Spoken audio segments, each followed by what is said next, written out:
Hello guys, welcome back again sa ating YouTube channel. Mega love shoutout po sa mga ka-action man at mga kakamping dyan nationwide all over the world.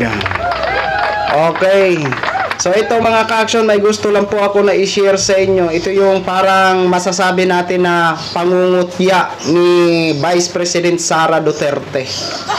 Okay, at dito naman kay Attorney Leni Robredo, alam naman po natin na binabaha na po ang Naga ngayon mga ka-action, mga kakamping. Unahin muna natin itong naging pahayag ni naging sagot ni Vice President sa nasabing pagtatanong ng News 5 sa kanya mga ka-action, mga kakamping. Ito mga ka-action, mag-a-attach po sa screen ha para mabasa nyo din po, makita nyo po ha. Ito po ay post po ito ng News 5, okay? So, ayan. Ito ang maikling sagot ni Vice President Sara Duterte nang tanungin hinggil sa tingin niyang kinaroroonan ni Pastor Apollo Kibuloy. Ayan. Palagay ng BC, wala na sa Davao City ang pastor dahil na rin anya sa tagal ng investigasyon sa Senado, maaaring nagkaroon ng mahabang panahon si Kibuloy para tumakas. Panawagan naman ni BP Duterte sa Philippine National Police, PNP, tapusin na ang paghalughog sa Kingdom of Jesus Christ KOJC compound dahil naapektuhan na anya ng maling balita ang mga negosyo at turismo sa lungsod. Ayan, kung one guess kung nasaan si Pastor Kibuloy, nasa langit. Yan ang naging sagot ni Sara Duterte. Nasa langit na daw si si Pastor Apollo Kibuloy. Well, ito yung pinagtataka natin mga ka-action, mga kakamping, no? Ito din yung paniwala ni Attorney Torion na tumatayong abogado ni Kibuloy, no? Na sinabi niya nga sa isang interview na noong March pa daw wala na si pastor. Oo. 'Di ba? So kung pagbabasihan natin ang sinabi ni Vice at sinabi ni Attorney Torion, ito lang pinagtataka natin. Kung talagang wala na sa loob ng compound si pastor, bakit ganun na lang kung dumipinsa ang mga miyembro ng KOJC? Diba kung wala na si pastor, kung talagang wala dyan si pastor sa nasabing compound, hahayaan nyo ang mga pulis na maghalughog sa lahat ng mga compound o kalupaan dyan ni pastor? Diba? Anong nangyayari ngayon? Kapag pumapasok ang mga pulis, binabarikadahan nyo, hinaharang nyo. Anong rason? Bakit kayo humaharang kung talagang wala naman dyan si pastor? Di ba pwedeng hayaan nyo ang mga pulis nang sa ganon mapatunayan nyo na wala na si pastor sa loob? Di ba? At dito naman sa mag-ama, dito kay Vice President at kay dating Pangulong Duterte, alam naman po natin na halos pareho sila, parang nangungutya lang mga ka-action. Alam naman natin kung gaano kaseryoso ang ating mga kapulisan para mahuli si Pastor Kibuloy at ang mga co-accused nito, pero sila ginagawa lang nilang pangungutya, 'di ba? Ginagawa lang nilang pangungutya. Kung okay lang ba sa inyong dalawa, por delikadesa, por respeto, kung wala man lang kayong maitutulong, naintindihan namin kayo na kaibigan kayo ni pastor at ganun ang mga pahayag nyo. Kung wala man lang kayong maitutulong, pwede ba? Huwag kayong mangutya. Huwag kayong mangutya. Diba? Dahil seryoso ang ating mga kapulisan, tapos ginagawa nyong biro-biro lang. Diba?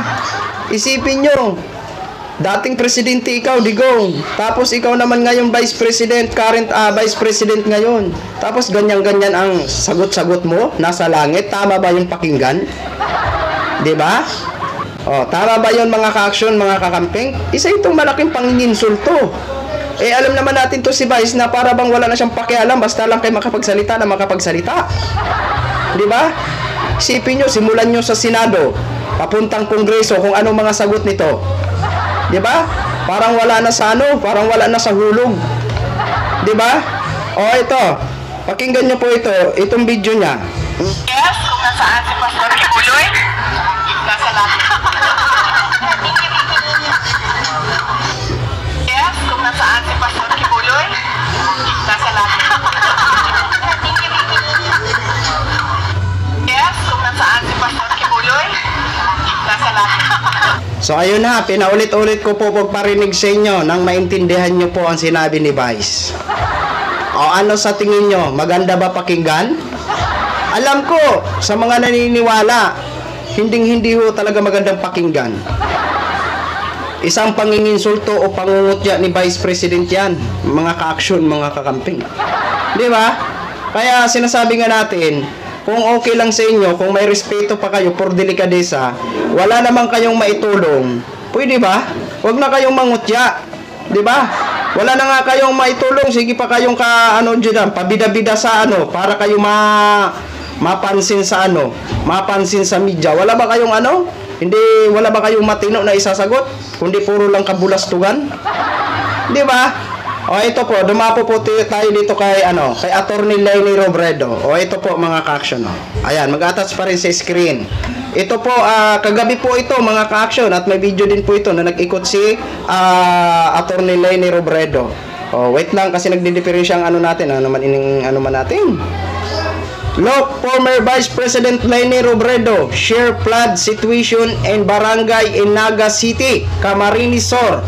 Signal number 1 is up in the area due to tropical storm Inting. Ayan.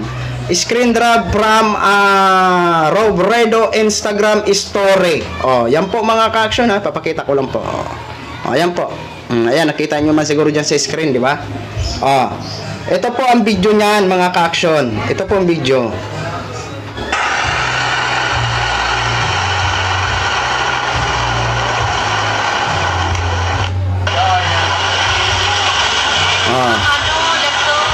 Ayan, lumusong siya. Oh. 'Di ba? O ayan, binisita niya ang mga center. Oh, mga evacuate center. Oh, ayan, uulitin natin. Oh.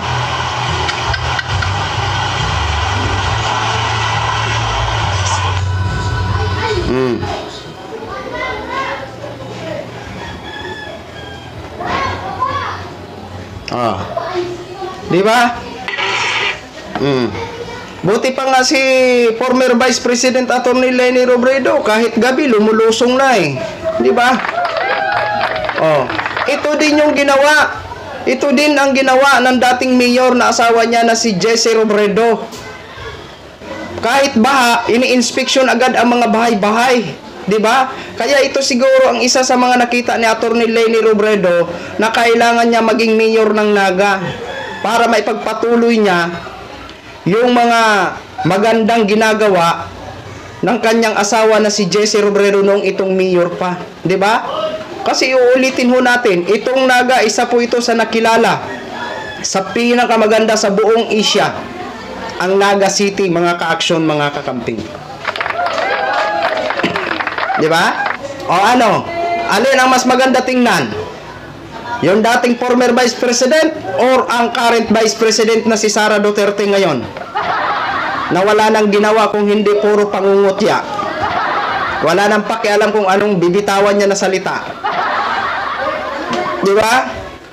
Ito lang po masabi namin sa inyo ni dating Pangulong Duterte at Vice President. Diba?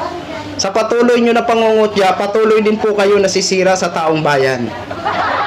Ang naniniwala lang sa inyo at tumatawa, yung mga taga-suporta nyo na lang na iilan. Diba? Oh, tapos sasabihin nyo, tatakbo-takbo yung mga DDS, Duterte sa 2028 elections, Sos Maria Josep. Bahala na po kayo mga ka-action. Gin-share ko lang po sa inyo, okay? So, maraming salamat po sa ating mga viewers Luzon, Visayas at Mindanao all over the world. Ako po, ang inyong lingkod, si The Action Man. Have a good day, everyone. Beautiful.